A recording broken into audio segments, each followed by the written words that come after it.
Hello everyone, Darren from DrayTek Australia and New Zealand. This is part 2 in our webinar series on routing in DrayTek routers. In today's presentation, we'll continue on from where we left in the previous webinar.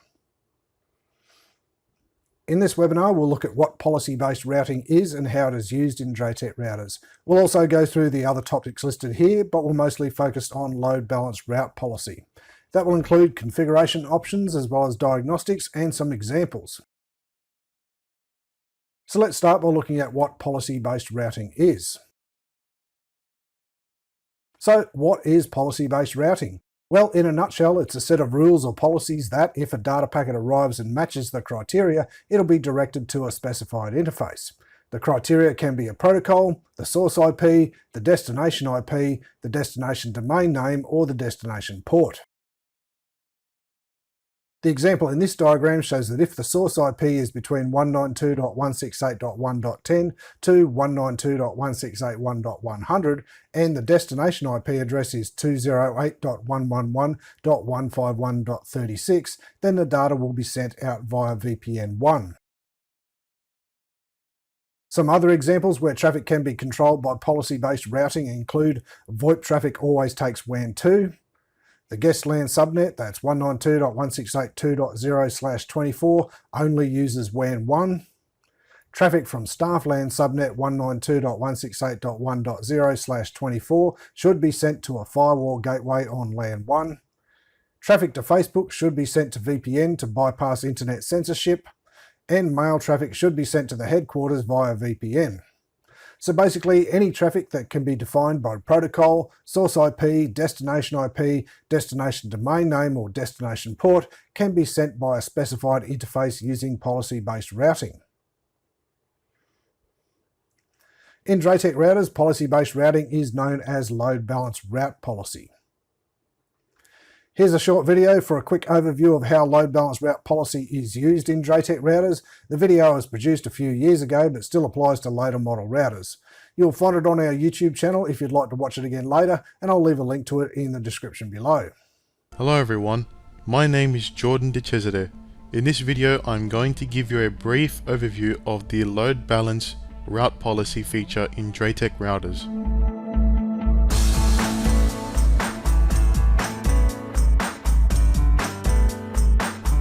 Load balance route policy is also referred to as policy-based routing in Cisco devices.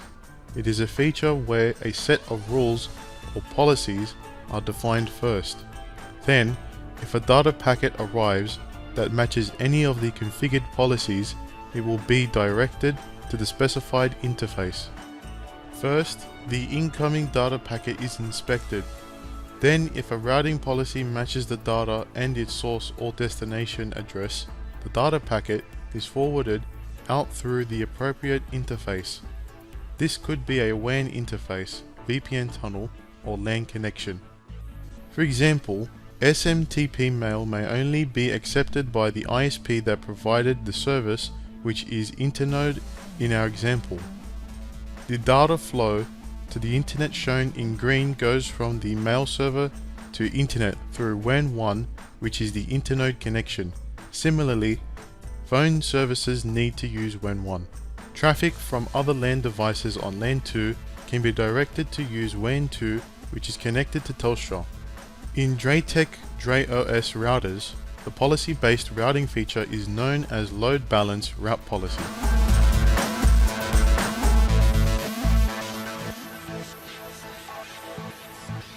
There are two modes available in the configuration menu.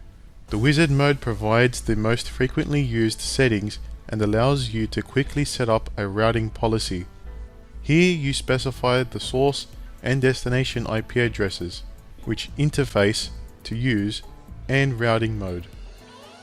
The other mode is advanced mode, where all the settings are on one page and many more configuration options are available.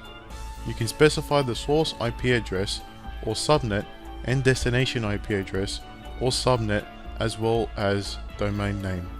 The destination port can also be selected. For the outgoing traffic, you can specify the required WAN interface or LAN, as well as a VPN tunnel including a specific gateway. Priority for the rule can also be specified, so some rules can have higher priority over other rules. A priority value less than 150 will override the routes in the routing table. Additional parameters under more options include routing mode and failover options. With failover option, you can specify where the data will be sent if the primary destination is unavailable. This can be another WAN or LAN connection, VPN tunnel, or another route policy rule.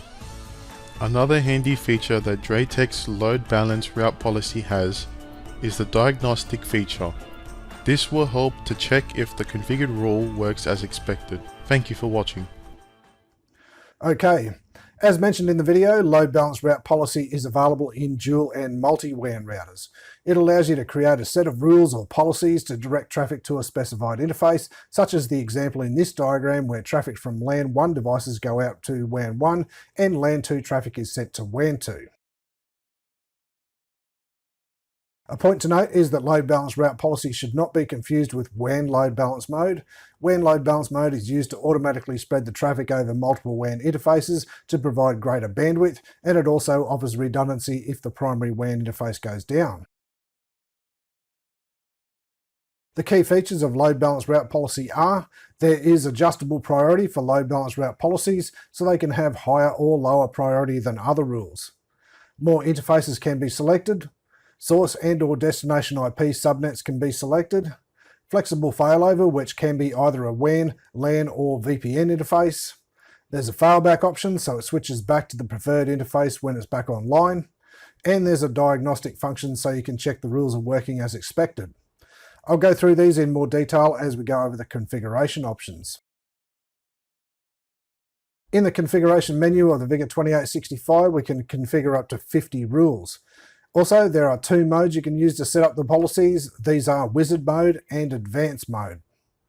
Wizard Mode settings provide a simple and basic configuration. It's recommended for new users because it provides a step-by-step walkthrough in creating a route policy. The first step is to enter the source and destination IP addresses. Then select the interface to where the packets need to be directed, which is WAN 1 in this example.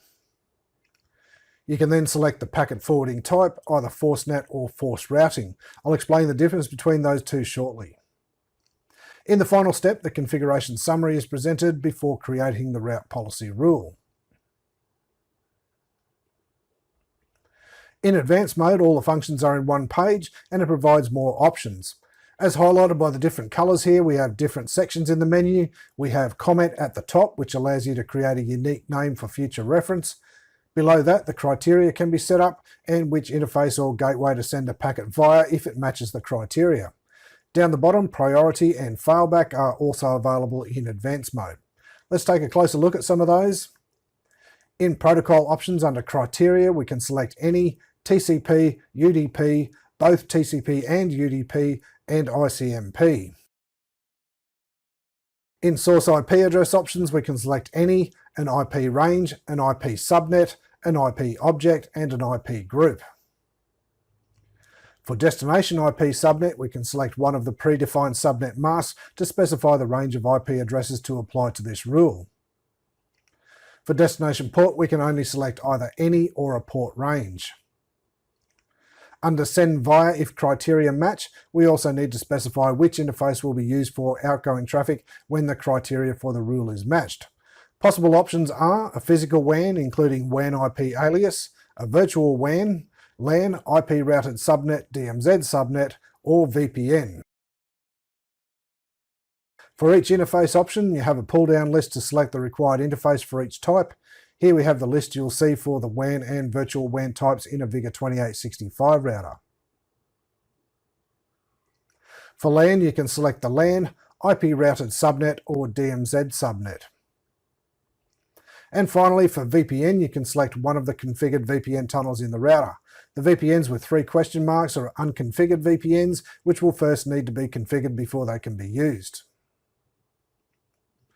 In later firmware versions, you can add multiple WAN interfaces for a load balance route policy rule. You also need to select whether you want to use IP-based or session-based load balance mode.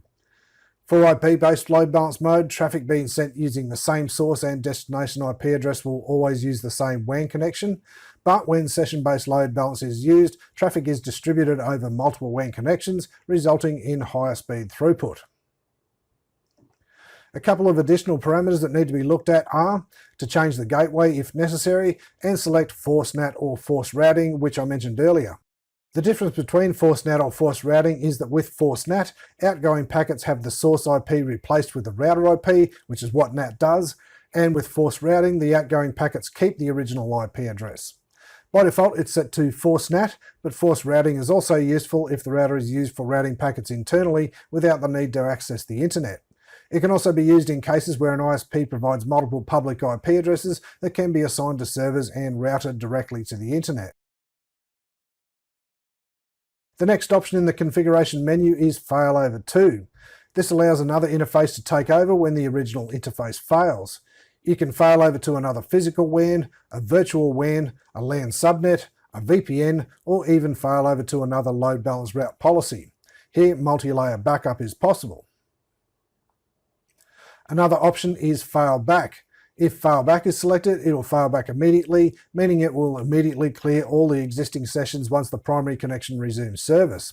This is useful for a 4G or LTE internet connection, and you want to save money from data charges. The disadvantage is that if there's a critical session in progress, or if someone is downloading a file at the time, the connection will be interrupted. When it's left disabled, data sessions will end normally, and new sessions will start on the original WAN connection.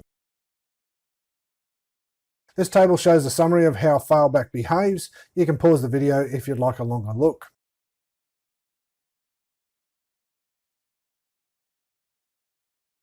Here's a scenario to illustrate the Failback option. Here we see the primary connection has failed and traffic is now using the backup connection. As we can see in the diagram, there are 4 sessions sending traffic to the internet. The first session is downloading a file, while the 3 other sessions are browsing the web. When immediate failback is enabled, once the primary connection becomes active, all the sessions will be cleared right away, even if any are still transferring packets. So the person downloading files will be interrupted, while those just browsing the web may not even notice the interruption. Using gradual failback, the router will wait for all sessions running on the backup connections to finish before deactivating the backup connection. This way, the person downloading files will get to finish the downloads before switching back to the main connection. Once done, the backup connection will then be deactivated. The last option is priority. This option allows choosing the priority of a load balance policy rule. The priority settings can be between 1 and 249 and determines the order the policy rules will be implemented. A lower number will have a higher priority. By default, load balance route policy is set to 200, routes in the routing table are 150, and the default route is 250.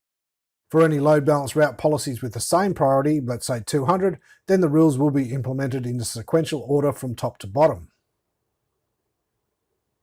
As mentioned, the routes in the routing table in the router have a priority value of 150. That includes configured static routes, but not the default route, which has the lowest priority with a value of 250. So it comes last if a packet doesn't match any other routes or policies.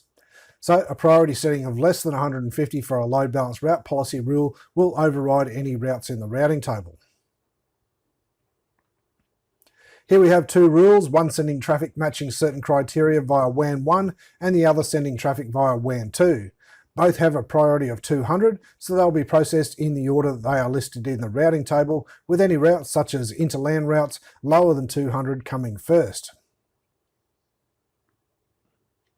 Okay, let's take a look at diagnostic functions.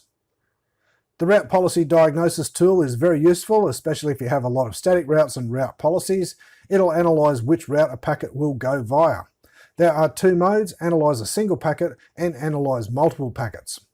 In this example, the source IP is 192.168.1.2 and the destination IP is the Google DNS IP. So it has 2 matched routes, the default route and route policy 1. Because route policy 1 has a higher priority, it goes via that route, so the packet will be forwarded to WAN 2. For multiple packets, a CSV file needs to be prepared to describe the packets to be analysed. Here we have an example of a CSV file, and at the bottom is an example of the output. In the first line under Analysis, profile name is LAN1, protocol is ICMP, source IP is 192.168.1.10, and destination IP is Google DNS. It matches the default route down the bottom there, and route policy 1, which has a higher priority. As a result, the packets are forwarded to WAN 2 according to route policy 1. Okay, to finish off, I'll go through a few usage examples. In this first example, we want SMTP traffic from the mail server to use WAN 1. This may be required if the mail gateway from an ISP will only accept SMTP mail through its WAN connection. Here, Internode is on WAN 1 and WAN 2 is connected to Telstra. The load balance route policy configuration in the router will look similar to this, where the source is the IP address of the mail server and outgoing traffic is configured to use WAN 1. In this example, we want the range of IP addresses from 192.168.1.10 to 192.168.1.100 going to the destination 208.111.151.36, regardless of the protocol and destination ports used, to go through VPN 1. Here's the router configuration for this scenario. Just enter the source and destination IP addresses, then select VPN 1 as the interface to use for outgoing traffic. In our last example, we want failover to occur for a specific subnet. By default, the router's failover functionality allows all devices on the network to use the backup connection. However, this would be undesirable if we're using 4G LTE, which is usually more expensive and charged by the gigabyte. Here we have two subnet groups, guest users and the finance users. Our goal is for finance users only to be able to use the 4G LTE backup if the primary connection goes down. Guest users will have to wait for the primary connection to be fixed. The route policy configuration we will use will be something like this, where we force guest users to always use WAN 1. This way, when WAN 1 goes down, guest users will still be directed to use it and will not fail over to the backup connection. The configured rule will look something like this in the load balance route policy main menu. The policy we configured is shown as index 1 here. Okay, recapping on what we covered in this session, we first looked at what policy-based routing is, then looked at load balance route policy in DrayTek Routers and the configuration options available. We also briefly looked at the diagnostic function as well as some usage examples. Okay, that's all for now, but please stay tuned. We'll be answering questions in the live chat on the right of your screen for the next 5 minutes. For more information about DrayTek products, please check out our website at www.draytek.com.au or send us an email to sales@draytek.com.au or give us a call on 02 9838 8899. Please like and subscribe below, and if you'd like a notification anytime we put up a new video, please give the bell a click too. Thanks and bye for now.